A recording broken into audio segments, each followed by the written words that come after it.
what's going on in the world today, then you've come to the right place. Welcome to Southern Sense Talk Radio with your host, Annie, the Radio Chick-A-Dee, and featuring Curtis C.S. Bennett and the most interesting guests that you'll find anywhere on internet radio. So sit back, relax, and remember, Southern Sense is common sense.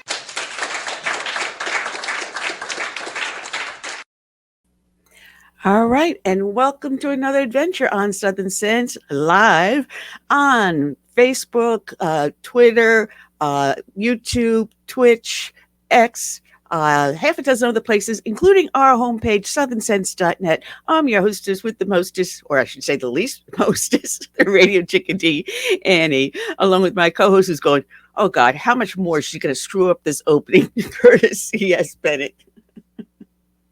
Oh, Curtis, we just lost your sound. Just lost your sound now. Yep, your sound is gone again. Oh, you back? I don't know. Yep. You are back. We got to get you a headset. I mean, something that works. I didn't do a thing. Well, we got ourselves a great show lined up. A lot to talk about, a lot to do, as always. It's been nonstop, one thing hitting us after another. We're starting off with Mark Tapscott, who's the DC correspondent and senior editor for the Epoch Times. And that's going to be followed by Hans von Spakovsky of the Heritage Foundation, who's an authority on a wide range of issues, including civil rights and justice and the First Amendment and immigration and Project 2025, which we'll be talking about. So we have a lot to talk about and a lot to do. But, oh my goodness, Curtis, we got coming up the Democratic Convention next week. And boy, stuff really hitting the fan. I did a broadcast yesterday. I was a guest on a big Patriot radio that plays our show on Saturdays. Oh, okay. We were talking about local issues. But, you know, even locally, things are nuts. It's as if the world has just gone crazy. And then as soon as I finished that interview, our friend Tim Tapp, that has Tap Into Truth, had me on his show. And we were going over all the craziness and stuff going on with Kamala Harris and her VP pick. Oh, geez, it's completely nuts out there. Well, I would have to say that it's going to get nuttier with this convention of theirs, coming up. And I'll tune in to just, see, get a feel for, where they're going with this. Because they're treating her like the second coming of Margaret Thatcher, the liberal version. And the woman hasn't accomplished anything. No. I mean, she's had 3.5 years, almost 4 years now, to do something about the border. That's the only thing she had to work on. She's had nothing else to work on. She doesn't give press conferences. And this was the question. Will we see her give a press conference before the debate? Maybe one. It'll be carefully scripted, too. Kid gloves, yeah. Yeah, the way that Joe Biden was fed all the questions ahead of time and he rehearsed and practiced the answers, that's what we're going to see. She will not give an unscripted one like Trump did yesterday in Bainbridge, New Jersey. See, I walked into the room. I didn't even know that he was giving a press conference. And what a backdrop. He had tables and tables full of food and other items people purchase every day. And he was talking about the increase in prices from the end of his term to today, and how per household we're paying approximately $1,000 per household more per month, and how many people can afford to spend an additional $1,000 a month? You got to cut back somewhere. I mean, it's to the point where I when I go into the grocery store, I'm always aiming for the aisles that have buy one get one. Yeah, Trump, I think he should stay on message, as we say in the military. And that's the economy and energy costs. And our security. All right. Yeah, definitely. Because we have open borders. We got chaos breaking out all around the world. And I don't think it's going to get any better under Kamala. No. Or is it? And we have a record number of people that are dying from drug overdoses and fentanyl poisoning. I will not say fentanyl poisoning and drug overdoses are the same, because many people, especially young kids, don't realize they're ingesting fentanyl. And even getting fentanyl on your skin is enough to cause serious damage or death. So you may be handling it without even knowing it. That makes it a poisoning. If someone's given it and they're unaware, that's a poisoning. That's not a drug overdose. But yet our government will characterize it as a drug overdose. We need our government to be honest with us. Oh, I'm sorry. Hey. I just did an oxymoron, government and transparency. Hey, they weren't honest about COVID. You know, if you went in there with a hanged toenail, they would have called it COVID. No, it's getting crazy. Now the World Health Organization, WHO, has declared monkeypox as the next worldwide medical emergency, which gives them, quote, the right to demand we shut down. Watch, wear masks, do all this other stuff. It's coming out of Africa, and it's hitting kids and men that are either bisexual or homosexual. And the reason it's hitting kids worse is because it's tainted meat or sexually transmitted. And this supposed to come in time for the elections or something? Yeah, watch for the next set of shutdowns. Watch for the next set of shutdowns. You know, lockdowns and everything else are coming to a street near you. Anyway, these are some of the things we have to talk about. Those that listen to our show know that we do start off each and every show with a dedication to a fallen hero. And what I love about this new format that we have moved into with the video, I can then pull up video clips off the internet on tributes, which you can then see and hear the people that are most affected by these heroes who have fallen in the line of duty. And sometimes we don't have to do a hero in the line of duty, just an American who has done extraordinary things. Doesn't have to necessarily be a first responder or a military, but just a basic everyday American. But because of their actions and who and what they are, they deserve recognition also. So today's dedication is going out to Patrolman Justin Hare of the New Mexico State Police in New Mexico. His end of watch was Friday, March 15th. In the quiet hours of the morning, while most of us were safeguarded in our homes, Patrolman Justin Hare of the New Mexico State Police was vigilantly guarding our community. It was March 15th, 2024, a date that now carries a profound significance for us all, particularly for Patrolman Hare's family. Patrolman Hare was attending to a welfare check concerning a vehicle halted near mile marker 3 on 20 on I-40 to the west of Tucumcari. In the fulfillment of his duties, he encountered an unexpected and tragic end. The events that led to his passing serve as a stark reminder of the unforeseeable hazards our officers confront daily. The perpetrator behind this egregious action is still at large, leaving behind a bereaved community and a family coping with a loss beyond words. Today, as we reflect on Patrolman Justin Hare's life, we pay homage to his courage, his dedication to duty, and the ultimate sacrifice he offered. Jeremy Smith, we are coming for you. I implore you to turn yourself in. This morning, law enforcement on a cross-country manhunt looking for 33-year-old Jeremy Smith, who they say killed one of their own in cold blood. The last words Officer Hare uttered on this earth was to offer help to a man who's about to kill him. Law enforcement say Smith is also a person of interest in the death of 52-year-old Fonicia Machado IV in Dillon County, South Carolina, a paramedic who was reported missing on Thursday and then found dead Friday. We have reason to believe that they knew each other.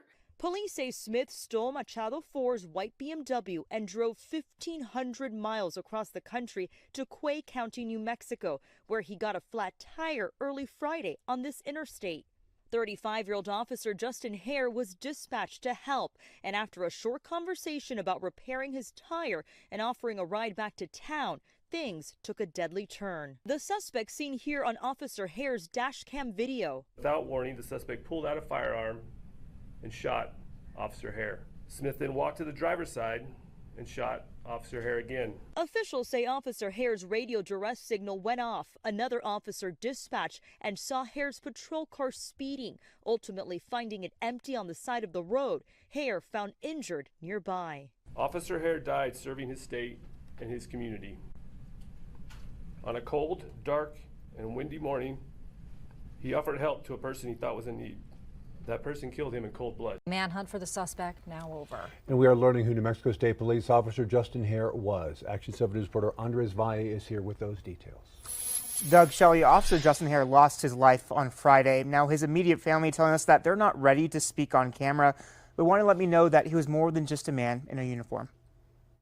They're going to need this. And remember. Sergeant Wade Strand opening up to us about New Mexico State Police Officer Justin Hare, saying he was more than just a man with a badge, but a huge family man who was heavily involved in his community. He volunteered within the community. He was a coach for Pee Wee.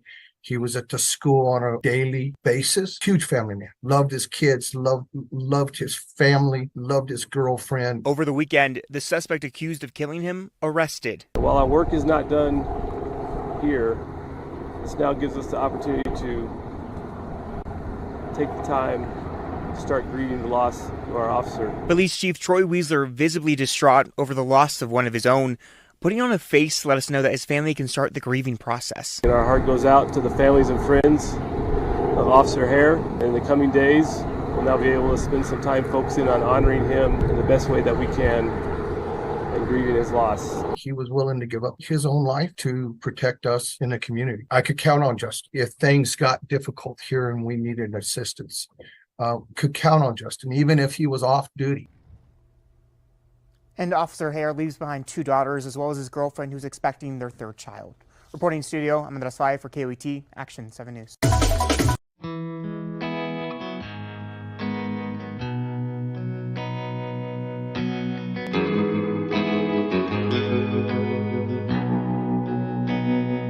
Let it be said, when we finish this race, we kept them free, we led with grace. Let it be seen, from sea to shining sea, beautiful America, living our legacy. Oh, father, mother, sister, brother, oh, we gotta learn to love each other. Oh, for the soul of the nation, for the next generation. Let us be known as people of honor, humble and bold, faithful through fire. Let us hold firm to our convictions with wide open hearts, eager to listen. Oh, Father, Mother,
standing strong. Let it be said, when we finish this race, we kept them free, yeah, we led with grace. Oh, father, mother, sister, brother, oh, we gotta learn to love each other. Oh, for the soul of the nation, for all the next generation. Let it be said,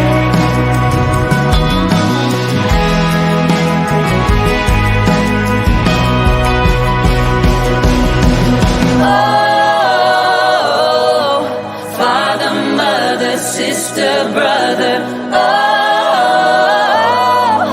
we gotta learn to love each other. Oh, for the soul of the nation, for all the next generation.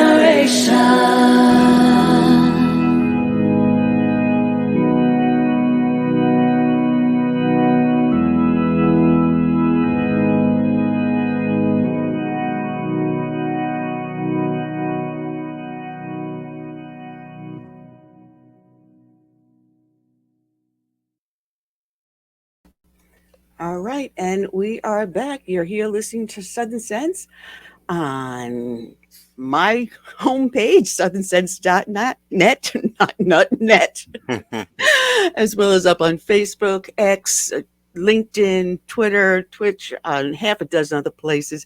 Just look for Southern Sense. Just Google it, and I'll pop up all over the place. My smiling face along with Curtis's. Oh, man.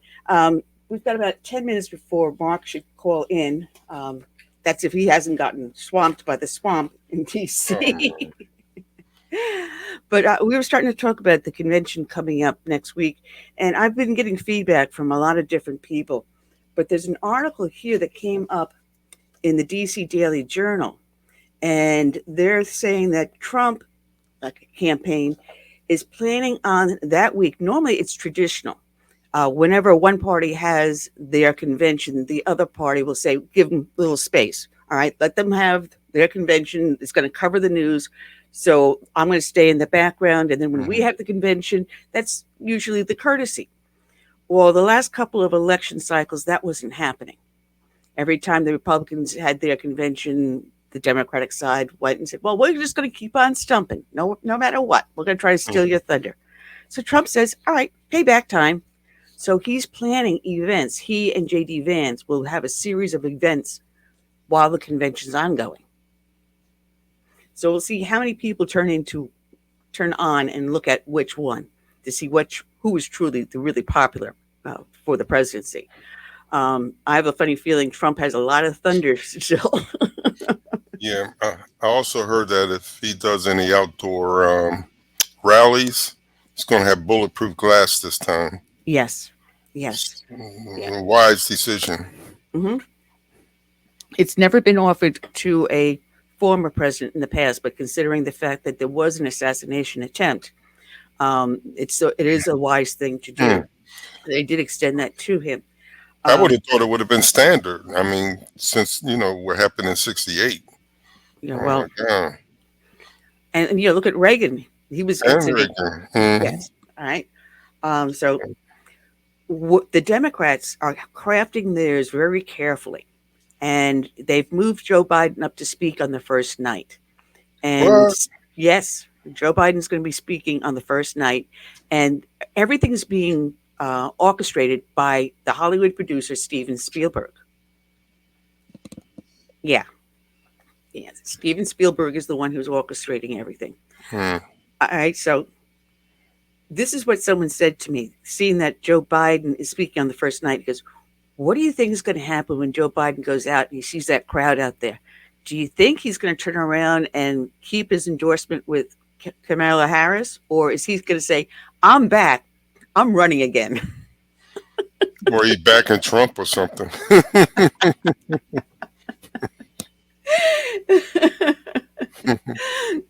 But on a side note, we still have problems with the Secret Service because we just had 2 days ago the rally in North Carolina. And the Secret Service was doing their last final walkthrough before Trump's arrival. And as this one agent is doing the final walkthrough, there was a room off to a separate room. And in the room was another Secret Service agent. And she was off her post. She had her infant child with her and she was breastfeeding. But catch this, the two individuals that were working the event that showed her into that room so she could privately breastfeed the child, number one, were not called pinned. And Secret Service terms means that they have been cleared. They've had a background check and everything. We know that they're the safe people. They can go, they have the badges to go wherever they need to go within our perimeter. These people did not have the badges for it. They were not pinned. Now, So what is one of those for assassin? she allowed these individuals to invade the perimeter that were not authorized to be inside the perimeter. She left her post. And what was she doing with her infant child with her? Why did she had a child with the other parent or relative? A responsible individual that would have the care of that child. I'm sorry, ladies. There are things called breast pumps. If you cannot be with your child to breastfeed, you pump the breast, you put the milk aside, and whoever the guardian is of that child, then at the appointed time gives the child your breast milk. You do not take your child, an infant, into a dangerous situation. What if there was another assassination attempt and she had that baby in her arms? Well, do you think she will face any repercussions other than a slap on the hand? Don't do that. I am praying that she's off the force, because that is not an agent that I want to have my back. That is not an agent I want to have my back. You have You to already wonder know that just a month before, Donald Trump had his life, nearly lost his life. And agents had to put themselves between the shooter and the former president. She was not on her post. She was not doing her job. And he was going to arrive shortly. Yeah, you have to wonder about these people's IQ. You know, I mean, that's just common sense after what, all that happened in the past couple of months, that you would be on your, P's and Q's. You would dot your I's and cross your T's. Even if this woman didn't have someone to take care of the baby, then she goes to her boss. Listen, I have no one to take care of the child. I can't. You're honest. Be honest. And even if she did, that supervisor that allowed her to bring the child. I mean, some heads are rolling. There's a lot of questions that need to be asked. A lot of questions. Well, I hope you're right. I don't think they're going to roll. Well, like I said, not with the left. It is crazy. It is crazy, but I don't know how many people had caught this. This article popped up in the news yesterday also. It turns out there is a North Dakota radio station that is looking to sue possibly the Kamala Harris presidential campaign, because what the Harris campaign have done is they've put up ads, but they imitate an actual news article. So when you turn around and you look, you go through Google and you go to search certain things, her articles will come up at the top of the search. There's a way in which they rate them, which ones pop up first, using certain words and key phrases and everything else. The algorithms. The campaign had been able to craft these ads to mimic actual news items so that when people keyed in the search, her ads will pop up as the first item in the search. And what someone did, and they did a little video and showed it, they put in assassination and Trump. It came up with Truman. It came up with Teddy Roosevelt. It didn't come up with President Trump, but it came up with Kamala Harris articles that were actually her ads. So anyone that's doing a Google search or Axiom search or any of those major search engines, especially Google, and Google is complacent with it, allowing her to place these ads to mimic actual news items. Talk about misinformation. Well, manipulation. I mean, I don't like all this AI stuff, all this digital stuff, because it can be manipulated and go unchecked in most cases. Yeah. Well, it's Steve Hallstrom of the Fieldstone Consulting Group, which operates WDAY Radio in Fargo, North Dakota. He said that he reached out to the Harris campaign and demanded they terminate this ad immediately. And we're, one of the ads, the campaign ads, made it look like his news outlet backed her. Now, this is not the only individual who said that she has placed ads out there that insinuate someone who is not endorsing her is actually, in fact, endorsing them. That's like a lot of local candidates here. They have on their posters pictures of them, taking a picture. They've taken a picture with Trump. And even though he didn't endorse them, it gives the illusion that he's endorsed them because they're using it on their campaign literature. Now, there was a sheriff, I think he's department head. I caught a bit of it in California. Now, she was the attorney general there. Well, there was a massive news conference with all the local law enforcement chiefs. And he was there with them at the news press conference.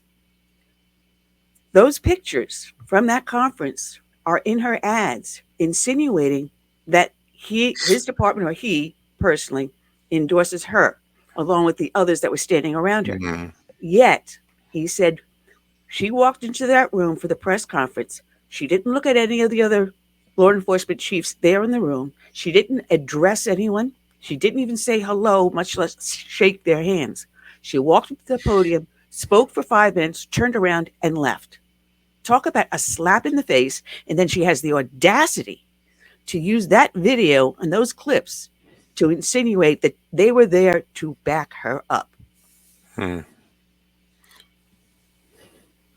This, folks, is who we're supposed to trust our nation to.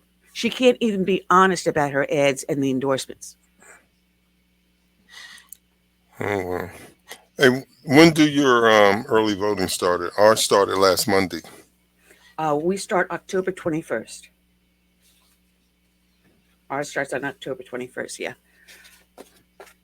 So I already told my husband and my mom, we're getting in the car and we're voting. I even double checked our voter registration to make sure it was all active. So, yeah.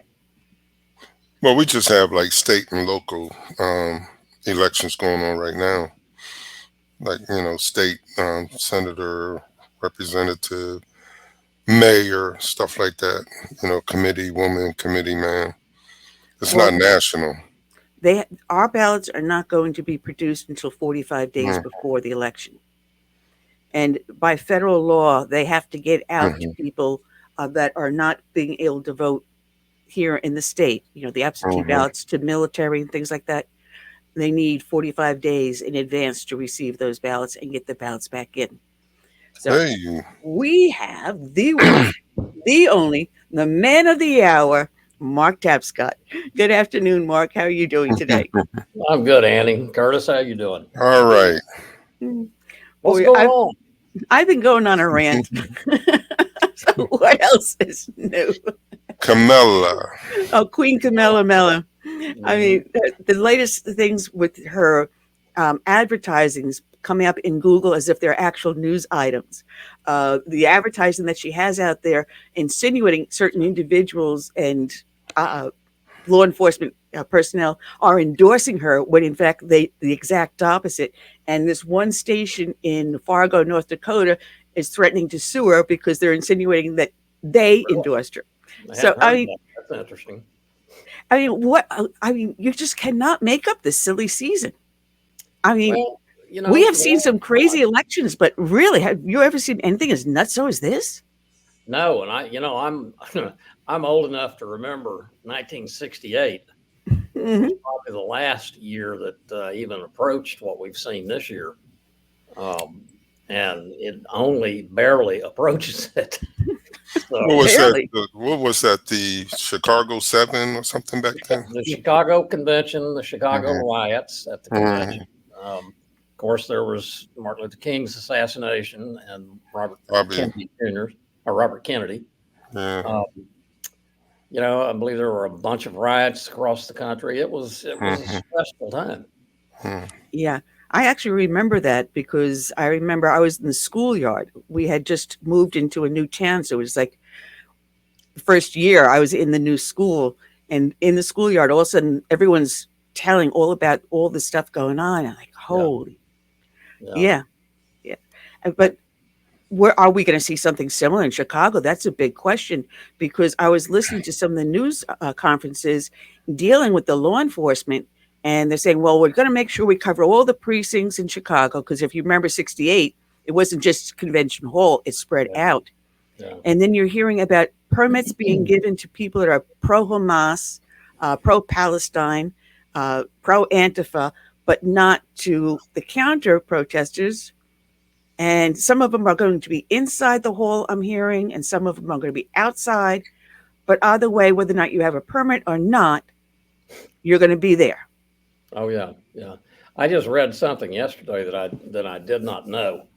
The name of one of the Chicago neighborhoods, the name of which suddenly escapes me, has the largest population in the country of Palestinian immigrants.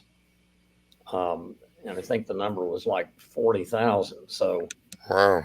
they're talking about 30 to 50,000 demonstrators showing up. I wouldn't be surprised if there's more than that, significantly more than that. And you can count on some number of the delegates who will either be part of those groups or will be sufficiently sympathetic to it that they'll take the demonstration into the floor of the convention. So, well, that's what I'm expecting. Yeah. And, you know, having worked some riots, they're not fun, definitely. And you're not standing around with your thumb up your tush. And for the amount of people that are going to descend on Chicago, and we've already seen the violence in these riots, I don't think the Chicago police are going to be, you know, as well prepared. If anything, if I was the governor, I would be calling in the National Guard to back them up. well, now, if you call in the National Guard, according to Governor Tim Walz, you're just calling in a bunch of 19-year-old cooks. So, Oh yeah, well, yeah, we got a lot to talk about with Tim Walz that's coming out with the stuff that has been coming out in dribs and drabs, and they've been trying to hide it. yeah. His honeymooning in Tiananmen Square 1 year after the Tiananmen Square massacre, his return every year for the next decade or so, Yeah. his teaching in a communist Chinese college with a curriculum that was specifically approved by the Chinese Communist Party. Meanwhile, he was still in the National Guard and had access to secrets. And yet when he returned to the United States, he was bragging about getting so many gifts that he couldn't bring them all in. Now, Man, Lee is he Harvey making this up? wait. Oswald didn't have it that good in Russia. No.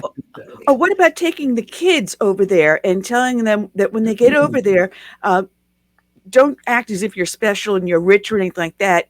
And you have to mimic everything that they say. We're going to teach you about the communist government and how it's so good for you. You're taking a school trip over there to indoctrinate them in the beauty of communism? Yeah, I have a feeling that there's going to be more that we learn about that. I recall back in the 70s and somewhat into the 80s, there was a period there, particularly in the years right after Nixon opened up to China, Nixon and Kissinger. that an awful lot of folks in America, and when I say folks in America, I'm talking about the basically the elite types in the media and in politics and the corporate world, kind of became fanboys, if you will, of China. There was a self-interest involved in that because, of course, they wanted to invest in China. Business. They did. But there was also a lot of the non-business types that, were attracted to the aspects of the Chinese regime that assure order, we'll say. The totalitarian impulse is strong on the left. Yeah, it always flabbergasts because here you're saying that you're liberal, meaning that you're supposed to allow everything and anything, and yet you insist on being a totalitarian. Yeah. So how does that saying go? Do what I say and not what I do. Yeah. One of the things before we leave Chicago, I just recall something that I wanted to be sure to share with you guys and your audience. One of the best investigative reporters that I've ever worked with is a guy named Richard Pollack, who has a Substack column. And I didn't know this, actually. I've known Richard for years, but I didn't know until fairly recently that I knew when he was a younger guy, he had been on the left, but I didn't know how far on the left he was. He was actually a trainer for the in Saul Alinsky tactics for the New Left back in the early 70s, in how to, basically force a violent confrontation with the police. And he's been watching the pro-Palestinian stuff develop in recent months. And he says it's all right out of Alinsky's textbook. There's nothing new to it. And that being the case, I won't be surprised if we see some pretty serious action in Chicago during the convention. I hope not, but I won't be surprised. That's what I fear, because I've had some experts in the Middle East here, one of them being Waleed Perez, and it all comes back that a lot of these terrorists from Hezbollah and all the others actually have training in Moscow. Yeah. And people don't realize there is a direct connection between Moscow and the Arab world. Oh, yeah. Especially terrorism. Yep. And I why people don't want to hear this, I don't understand, because there is attempts by China and Russia to destroy us from within. And what's the best way to do it? And this is it. Yeah. And I do fear that it's going to be some very heavy violence. I won't be at all surprised, guys, if at some point in the future, and it'll be after the convention next week, that we don't hear pretty persuasive evidence that a fair number of the people who will be demonstrating in Chicago next week, and very likely the ones who are most inclined or most involved in inciting violent activities, came across the border in the last 3 years. I know you were going to say that. I knew exactly where you're going with that. And I would not doubt that at all. I've spoken many times. It was in, I moved here. It would have been somewhere around 98 or 99. And I got a cat. Shoot. Curtis, what are we going to do with her? Sorry about that. My cat just disconnected my headset. I got one right here messing with me. She almost took my whole mixer board down. Anyway, I was in a doctor's office. I swore it was Newsweek or one of those magazines, and the front cover said OTMs. It was the first time I ever saw the term OTMs. And it was other than Mexicans coming across the southern border. And this was being reported back in like 98 or 99. Oh, yeah. And I cannot find the article anymore. And they spoke about the Qurans and the prayer rugs and everything we're finding in the desert. And the signs written in Chinese to help the Chinese come across illegally. So we have been invaded for decades. Yeah. So why would I be surprised to find out that the leaders of these riots have come across illegally? Yeah. leaders, followers, aiders and abettors. They came over here for a reason, and I don't think it has anything to do with living the American dream. I think it has to do with destroying the American dream. Well, there is, to change the subject, right now there's a budget battle going on. And really? I did not know that. Oh, no. And, lo and behold, the Senate has a bipartisan agreement to break the Fiscal Responsibility Act caps and spend more money for both defense and non-defense purposes. All right, we passed the budget I can't even say it. We passed this act to keep our government in line with the fiscal budget. And now they want to break it as soon as they passed it. Annie, Curtis, bottom line, when it comes to the budget, the federal budget, it's all smoke and mirrors. And the purpose of it is to give the politicians in both parties as much money from the taxpayers and wherever else they get it to dole out to their special interest buddies and to create new programs that will make the federal government bigger and supposedly do more good things for all of us. That bipartisan agreement basically is a perfect example of that. They're agreeing to spend more than they had agreed to spend 6 months ago.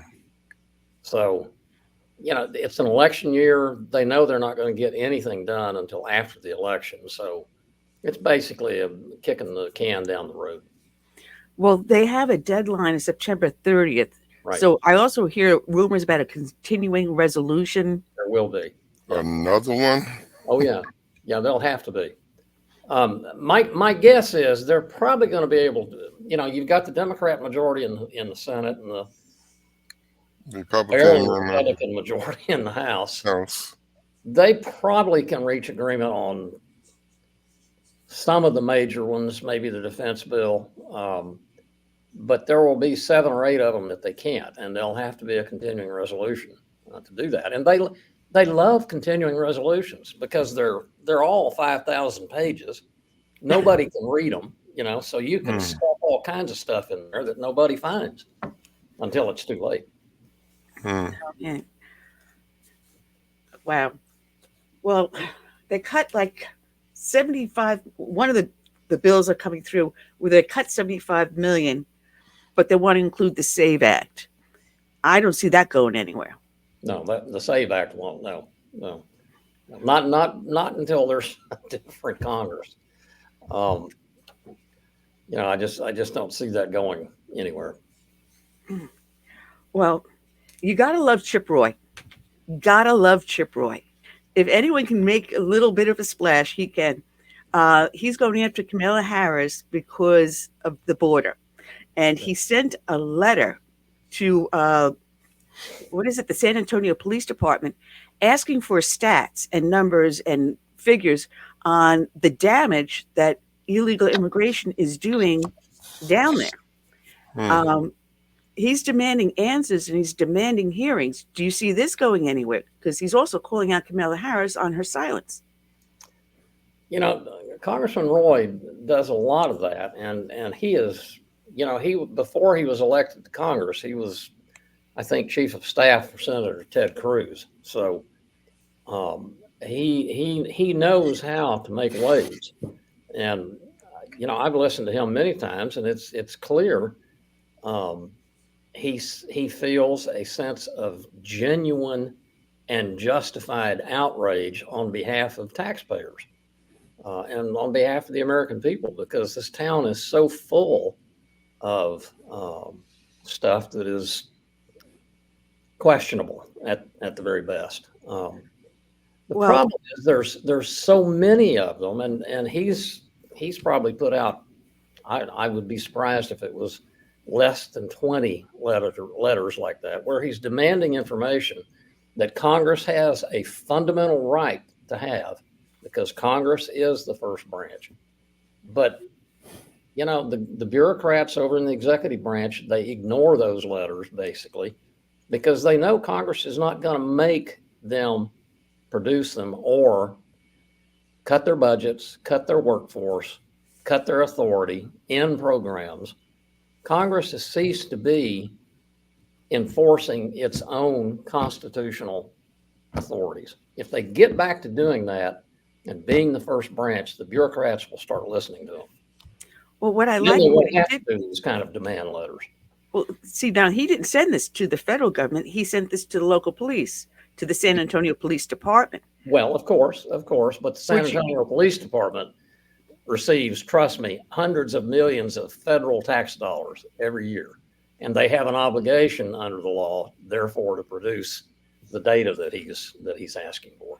Which is great, because he's saying that since January of 2021, 626,000 illegal immigrants have been encountered in just that San Antonio area, many of whom are from Venezuela, Cuba, Nicaragua, Haiti, Honduras.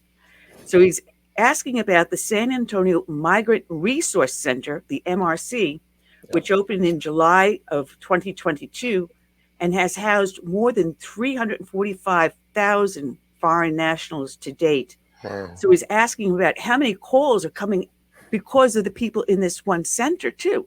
Yeah. So not only about the illegal crossings and passing through, but for the people that you've actually housed in San Antonio. I think it's rather clever.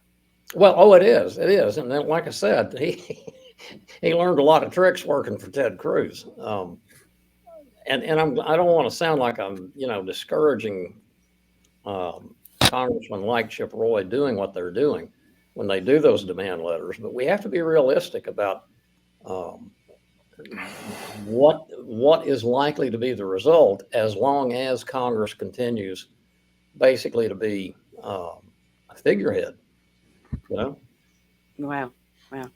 Well, also now we hear WHO has just put out a, whatever they call it, World Health Organization, saying that the next epidemic is going to be, and this is now an emergency for the monkeypox. Yeah. Are you surprised? Well, when people get the monkeypox, it has only a 3% fatality rate at this point. It's generally restricted to men that are either homo or hetero or bisexual, or young children that eat tainted meat. Right.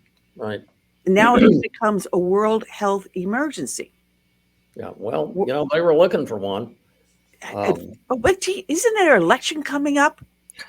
There's an election coming up, and the World Health Organization has this a bunch of new authorities that they're seeking. They really want to become much more powerful and have much more to say about how every country on the face of the earth manages itself, including us. So, I'm not surprised at all that they think they have another pandemic coming. Well, don't they want to exercise authority over our own healthcare system? They were trying that with COVID and saying that, well, we gave out this, and these are what we say you need to do, so you must follow it. Yeah. To heck with your sovereignty. Yeah, that's basically it. Yeah. And I think that's part of the problem. We have people who are United States born citizens who buy into this global concept, being, this new world order and being one with the, with the globe. Yep. They have no sense of nationality. If your basic impulse is to accumulate more power, you want to have as much of it as you can, and that's there's a whole world out there. Yeah, so they don't want no borders, and that's why they don't want borders. Exactly. Oh man. Well, getting back to the White House, we're still waiting for Kamala Harris to have a press conference, and I was watching the interview. I forget if it was CNN or MSNBC, one of those, and they actually tried to get one of her representatives to say, yes, she's going to do a press conference. And I hear him dance around the question. And no matter how the question was asked, and I got to give credit because this one reporter on this liberal station was pressing him for an answer. He's going, well, she's got all these rallies scheduled and she's going to be out there speaking to the people. Yeah. No, not to the press, but to the people. So there'll be times where, and they actually said to her, listen, all it takes is you pick up the phone. We come to you, we find a little room for you to sit down. We set everything up, bing, bang, boom, it's done. It's not a lot of problems or work. We'll come straight to you wherever you are. But no, well, we're going to give you the information on where she'll be and when she'll be. But, she has her rallies and she'll be talking to the people. Yeah, yeah. I'll tell you what's going to happen in the next week or two. She will sit down for an interview with somebody, probably 60 Minutes or maybe Stephanopoulos at ABC. And there will be a couple of seemingly tough questions, but there won't be the follow-up question that is important about in order to get to the real meat of the issue. But everybody will say, well, yeah, she did a great job on that, so she's now done a sit-down interview. And a couple of days later, they will schedule a news conference with some very carefully selected campaign reporters. And again, there will be some seemingly tough questions, but she'll get through it. And then after that, they'll say, look, she's done the sit-down interview. She did the news conference. These criticisms that she's not talking to the media is old news. Mm-hmm. Yeah. And then it'll be scripted. They will minimize her contact with the media as much as possible between now and election day. It'll be carefully scripted like they did to Biden. She will be fed the questions. She will rehearse the answers. Look for the cue cards in her hand and look for the person. They're going to call them out by name. All right, next, I'm going to answer your question. And they won't take any other outside questions. Yeah. It'll be very carefully scripted. Yeah, very carefully scripted. And I thought she didn't have time because she was too busy getting fitted for her dress for her coronation. I'm going to be the queen. I'm sure it'll be a beautiful dress. Well, we still have no policy from her. We are hearing that her economic policy is coming out soon.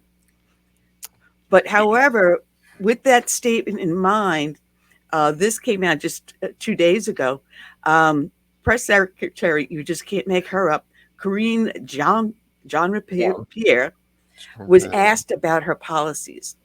Well, in her answers, every time she tried to answer the question, she tied Kamala Harris into Joe Biden. They're partners. They have this. So she's actually tied Kamala Harris to all the failed policies of President Biden. I said, did I say Obama? he's the puppet master.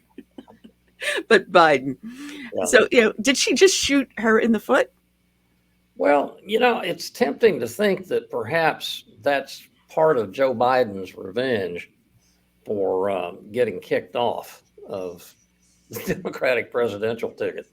And that, that's what happened. He was forced to withdraw. And he probably should have. I mean, the health problems that he has have been obvious for a long time. But even having said that, the way it was done was it was brutal.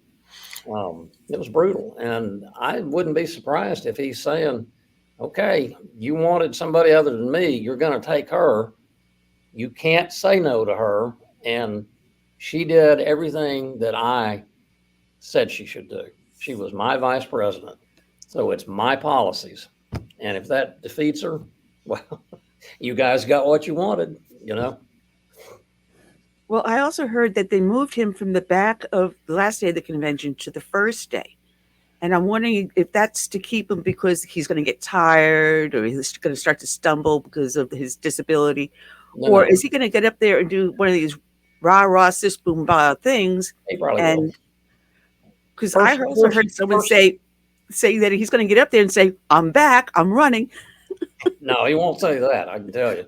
But the reason he's on the first day, I can tell you, is the first day of a convention is typically the least watched. Mm-hmm. The least important speeches come on the first day. The really important ones come on the last day. And you would think, for example, that perhaps Joe Biden might be the one to introduce Kamala Harris to the convention once she actually officially has the nomination. You know, that would be the way to hand the torch off. That won't happen. Well, I think a friend of yours here that just popped in for his interview. I know you said you'd only be here 15 minutes and you stayed here longer. You did it. You did it. You know, I'm such a bad girl. Anyway, I love this guy, Hans von Spakovsky. Hey, Hans, how are hope you? Enjoyed your lunch. Yeah. Annie, Mark and I saw each other at lunch today.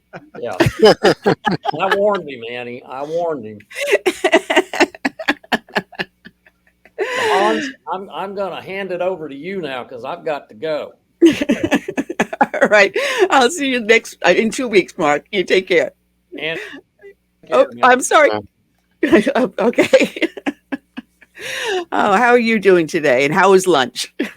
Lunch was great.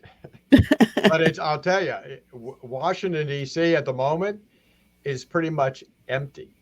You know, everybody, Congress is out of session. They're all home campaigning. School is out. So the city is literally like a ghost town. Well, that's a good thing. Nice. That's a good thing. It is. Like I said, it's too bad that it's not like that the rest of the year. Then we'd have less problems and trouble coming out of Congress. Oh, yeah. Well, there's a couple of things I wanted to talk to you about because I came across your article on redistricting. Right. And of course, here in South Carolina, we won in District 1. They did not redraw it. And matter of fact, when they were trying to redraw the district, I had made a couple of videos, which I sent in to the committee. And actually, a lot of people, once they saw the video, started to say, you know, you have the perfect points.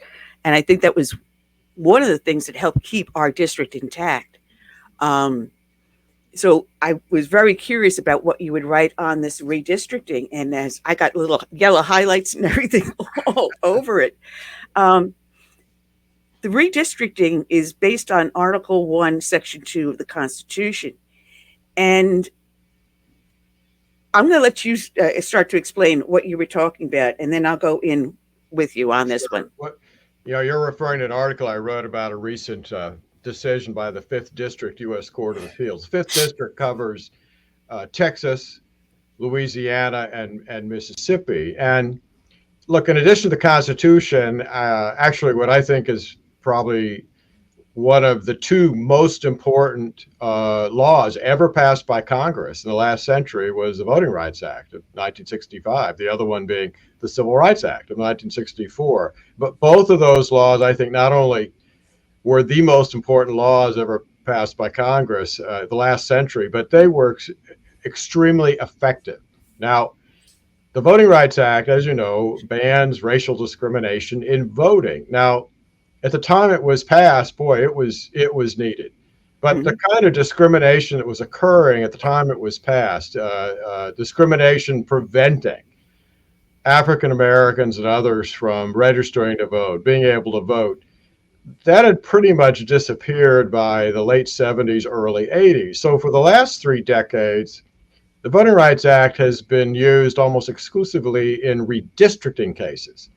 And the argument that's always made in those cases, and what the Supreme Court has recognized, is that in areas where a racial group is a minority, and that could be Hispanics, Black Americans, Asians, American Indians, it can actually also be white voters because the law is racially neutral. If they are a minority and they are unable to elect their candidate of choice in elections because they just don't have enough votes to do it, what the process that has occurred in redistricting is to form a district in which that racial group is actually a majority of voters.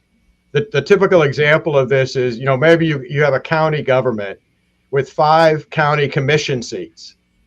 And so what you would do is, instead of having everybody elected at large, if, for example, African residents of that county are 25% of the population, well, if folks are elected at large, they may never be able to vote their candidate of choice in. So what you do is you create one of those county commission districts, if you can, where that 25% of the whole county population is 50% plus one in that one district.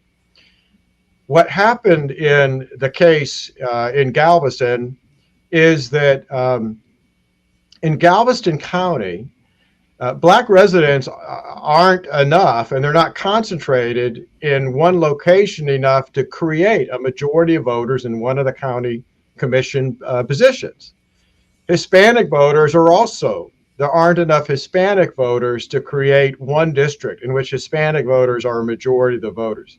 So what happened is the Justice Department came in and said, oh, well, the Voting Rights Act requires you to create a district in which, when you combine the number of Black voters, which was about 31%, and you combine them with the Hispanic voters, which was about 24%, those two racial groups are a majority of voters, and therefore they'll be able to elect a candidate. And what the 5th District said is, no, the Voting Rights Act doesn't require that, because in that case, you're not protecting against racial discrimination, you're protecting a political alliance. Mm-hmm. You know, those voters, the Black residents of Galveston, the Hispanic residents of Galveston, maybe they're voting for the same candidate, perhaps a Democratic candidate, although in Galveston, actually one of the Republicans commissioners is an African American. But they're voting together because of politics, not race. And that is not a requirement under the Voting Rights Act. So a very important decision. Yeah, it was about county commission districts in Galveston, but that ruling applies to every kind of political district, whether it's a county government or a congressional district. By the way, Sheila Jackson Lee, as you know, just recently passed away, and for a long time represented a congressional district, mostly based in Houston. That was a coalition district, like the Justice Department wanted created in Galveston County. So this could have a big effect on all kinds of districts, and not just in Texas, but also in places like Mississippi and Louisiana.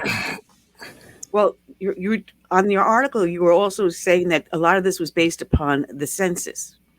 And the census that currently is out there, it counts illegal aliens or non-citizens in it, which dilutes the purpose of the Constitution, that article in the Constitution, where it's supposed to be to form our legislative representation.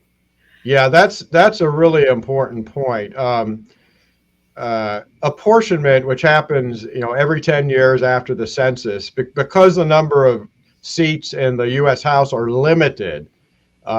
It was growing as we were adding states to the Union, but in the 1920s, Congress passed a law saying this is the maximum number. So every 10 years, what happens is every state, they determine how many members of the U.S. House that state has based on total population. Well, that's now very unfair to American citizens, because it means that states like California and New York, which have large numbers of aliens, both legal and illegal, get more congressional seats than they should. So you're diluting the votes of U.S. citizens. But look, it also affects redistricting.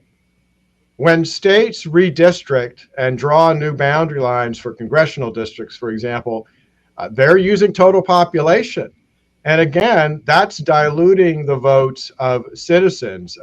In fact, African-American voters are very much impacted by using total population. Why? Because the citizenship rate of African-Americans in this country is extremely high. It's like 96%. Whereas the citizenship rate of Hispanic voters, of Hispanic individuals in the country, is only about 60%. So when you're using total population, you're diluting the votes of African Americans in the districts that you're drawing, and that's something that the states can't change apportionment. That's a federal statute. That's federal law, but they could change the population they use for redistricting. They could specify that we're only going to use citizen population for redistricting, and they ought to do it because that's really the only fair way to draw up new boundary lines.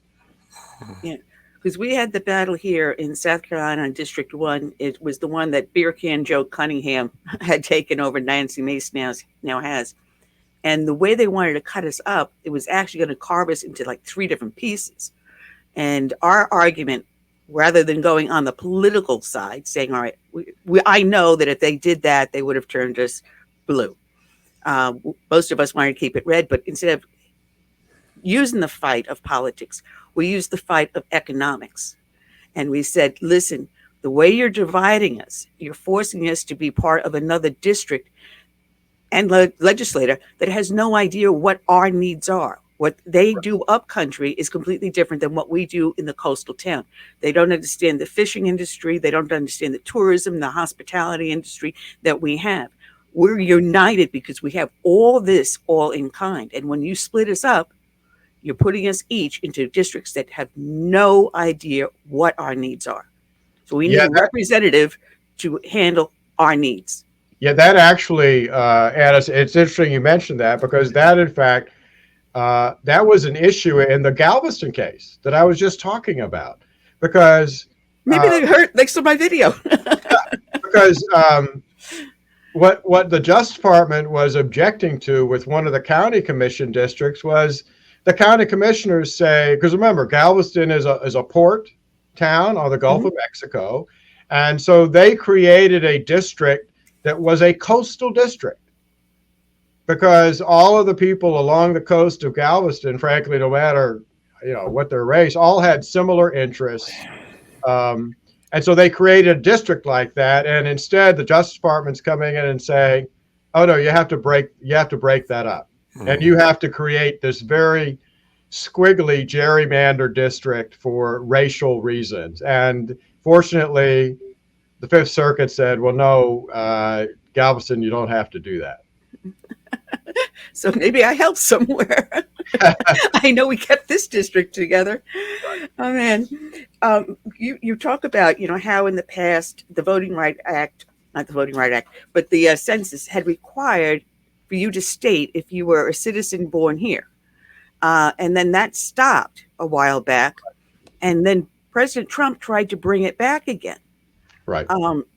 This is one of the reasons why the SAVE Act is so important, because I didn't realize, but the federal voting form doesn't require you to state if you're a citizen or not.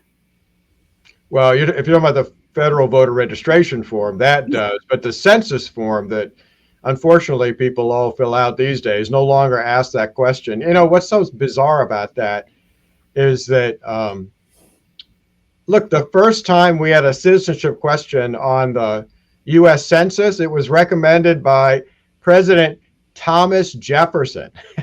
So it was on the first 1820 census.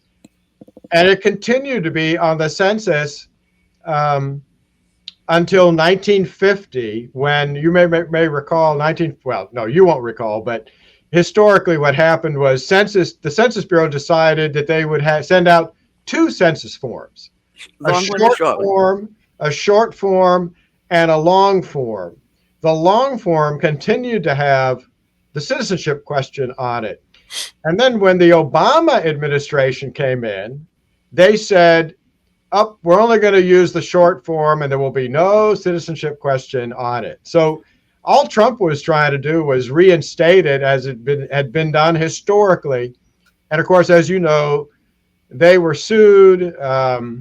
It went all the way to the U.S. Supreme Court, and the Supreme Court said, you can do this constitutionally. It's within the power of the president and Congress.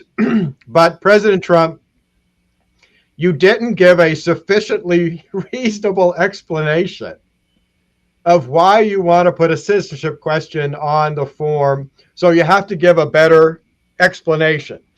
The problem is, that's what they said. The problem is that decision by the court did not come out of the court until beginning of the summer of 2019, which meant that the Trump administration didn't have enough time to come up with a lengthier, better explanation. Because why? They had to get hundreds of millions of census forms printed and distributed. And so that's why when the 2020 census form was sent out, it had no citizenship question on it. That has got to be added for the 2030 census. But as you know, there's a partisan divide on this, and Democrats in both the U.S. House and Senate are completely and totally opposed to having a citizenship question on the census. Yeah, because it skews the vote. Because if you count in the illegal aliens or the residents here that are not citizens but foreign national legal residents, it takes away the power of one person, one vote, because Article 1, Section 2 says it is for forming the legislation and then the direction of taxes. Yeah. Well, look, the political reason why they don't want that citizenship question on there is that if apportionment was based on citizen population as opposed to total population, California would probably lose anywhere from 4 to 6 congressional seats. New York would probably lose 2 congressional seats. Illinois would lose a congressional seat because those are 3 of the states with the largest populations of aliens in the country. So they're afraid of losing political power if aliens, including illegal aliens, aren't counted and used in the apportionment process. But they have no problem wanting to grow the Supreme Court. That's right. Well, to flip the subject, the Heritage Foundation came up with Project 2025. Right. And recently, the Democratic Party is like, oh, no, the nation's going to fall apart because President Trump is going to be initiating Project 2025 as if it was something that he came up with. Dictator for life. This is something the Heritage Foundation had been working on for a long time. It's a very large, lengthy document. Matter of fact, I had the 5 great points of 2025 printed out somewhere, and I can't find it now. But it's approximately, I think it's like 1,000 pages. And it deals with a lot of different things, not just one item, but how, if a new administration came in, wanted a guideline on how to pare down government, make it more efficient, and give the people back more freedom, this document would do it, would it not? It would. It's over 900 pages. So yeah, it is close to 1,000 pages. And there were all these claims out there that, the Trump campaign created it. That's a complete and total lie.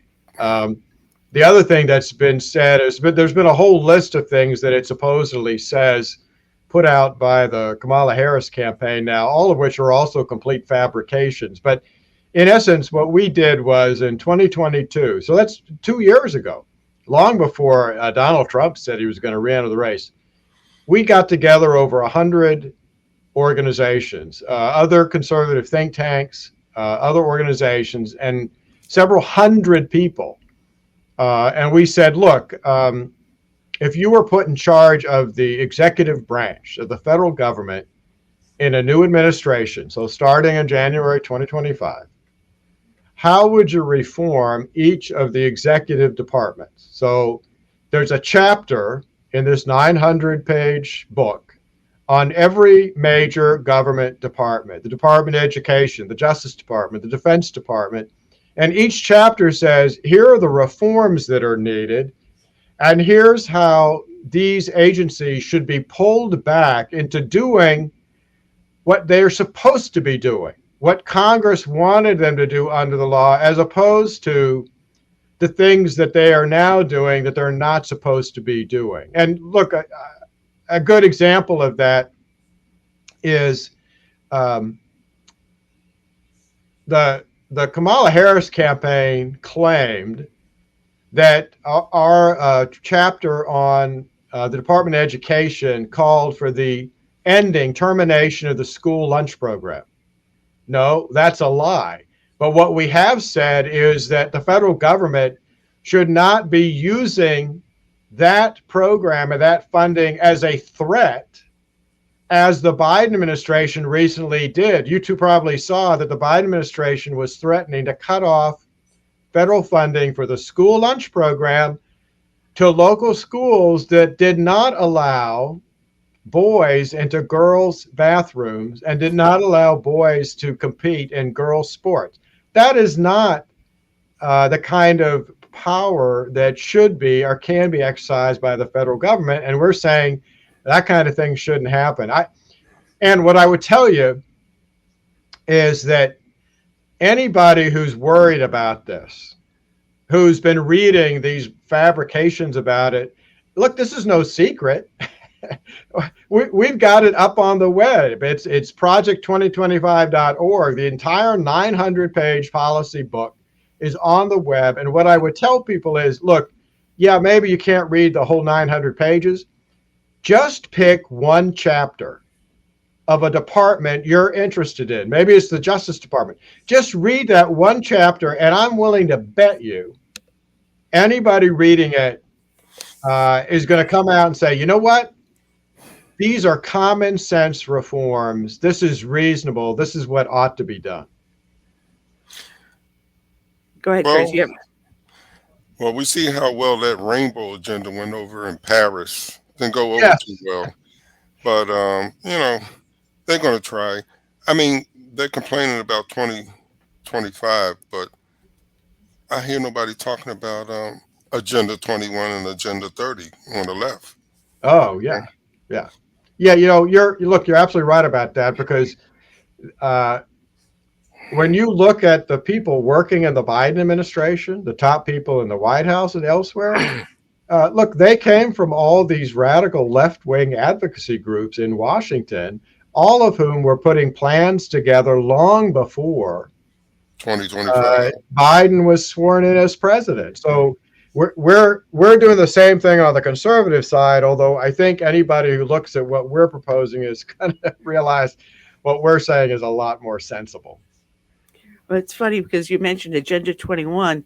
When Newt Gingrich was running for president in I think it was 2016 that he was running, he came to our county, and the three Tea Parties here came together to hold a rally with him. And my late husband built the stage for him to stand on and drove out there. And we sat down with him prior to the rally, a bunch of us from the leaders of the Tea Party, and just had a little coffee and some breakfast before going out. Newt Gingrich did not know what Agenda 21 was, and we had to school him. Wow. We found that he was Speaker of the House, and he had no idea what Agenda 21 was. And we had to turn around and explain to him what it was, why we were opposing it. And after that, that was when he turned the corner on supporting Agenda 21.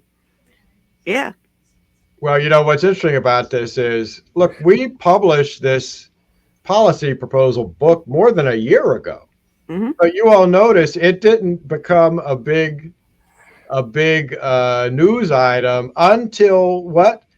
The presidential debate, right?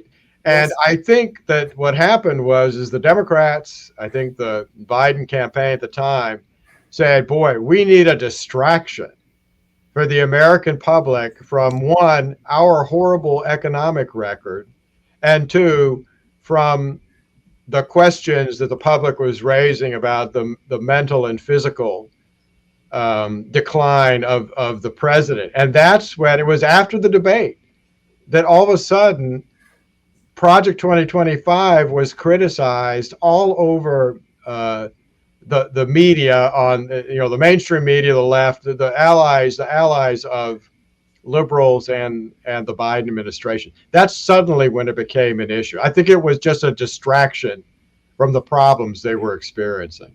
Well, when I heard Trump getting upset and angry, saying, "Oh no, it's a terrible plan and horrible people put it together," I'm going, "Wait a minute. I guess he never read any part of it or spoke to anyone at Heritage. So he had nothing to do with this. So whoever was trying to link it to him, and I guess maybe that was the best thing he could have done, is distance himself. But then if he gets elected, I'd like to see him using a lot of what's in there." Well, I think what Donald Trump was reacting, he was angry because whether it was MSNBC or the New York Times, they were all saying, oh, this was created by the Trump campaign.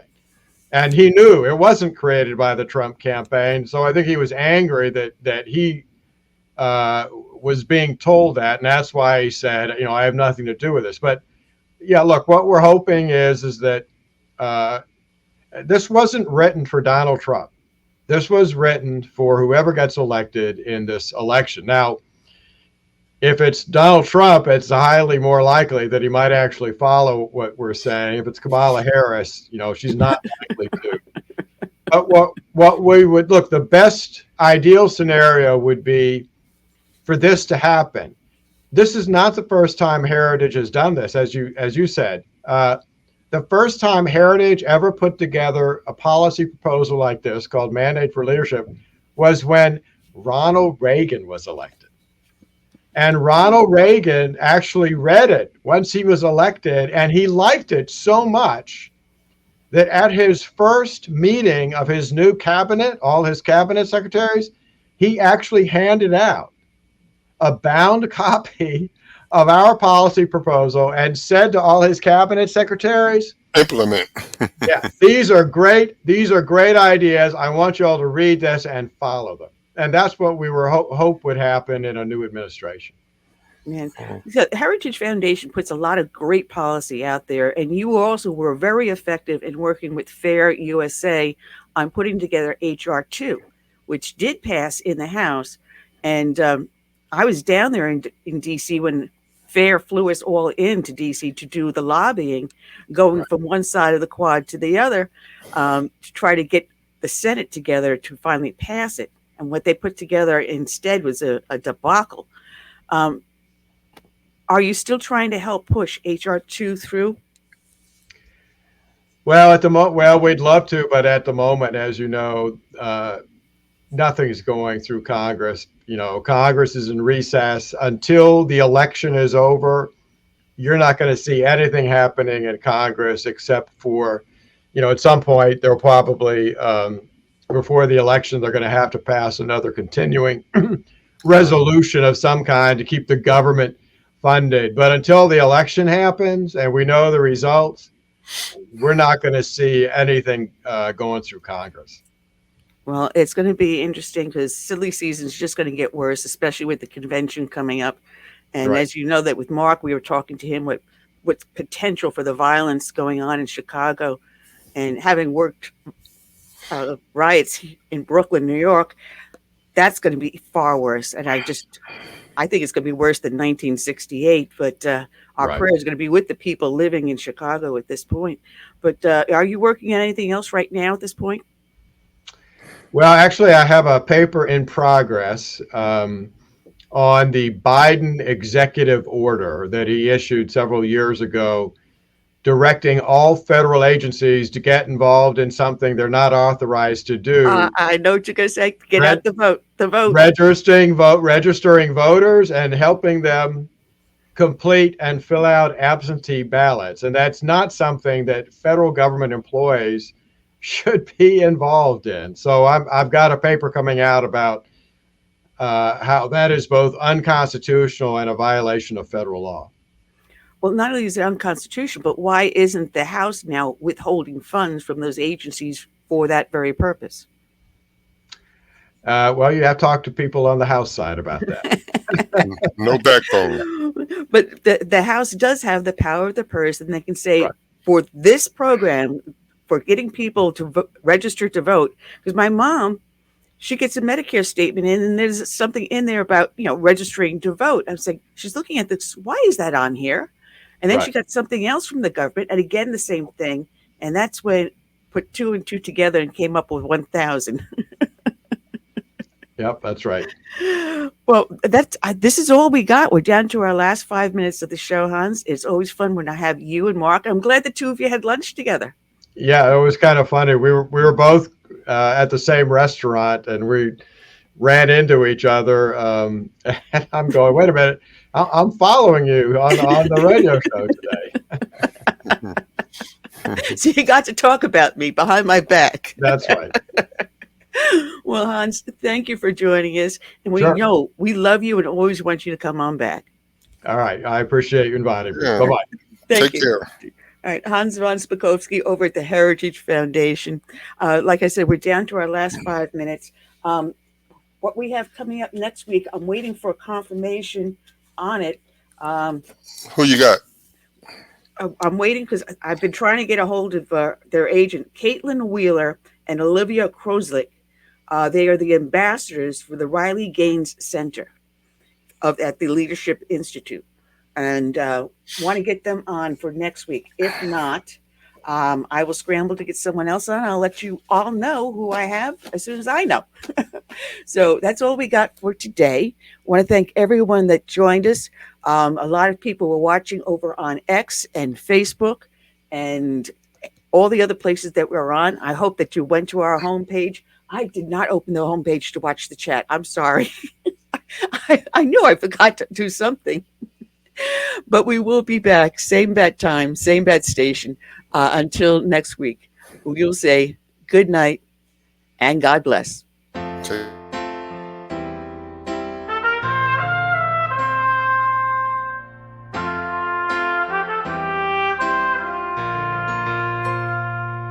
I'm praying for this land I love, America, America, the home of the free.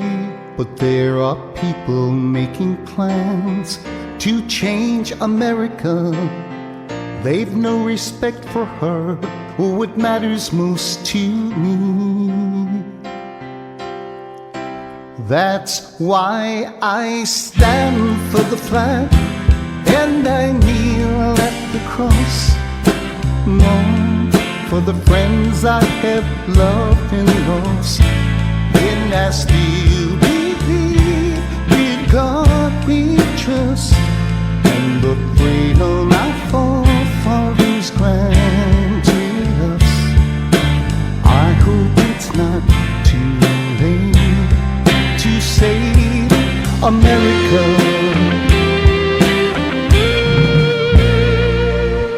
Do you hear our battle cry across America? We've got to rescue her. You know it's up to me and you to see the truth behind their lies. Don't change America. God bless America and the red, white, and blue. That's why I stand for the flag and I kneel at the cross. Long for the friends I have loved and lost. And I still believe in God we trust, and the freedom our forefathers granted us. I hope it's not too late to save America.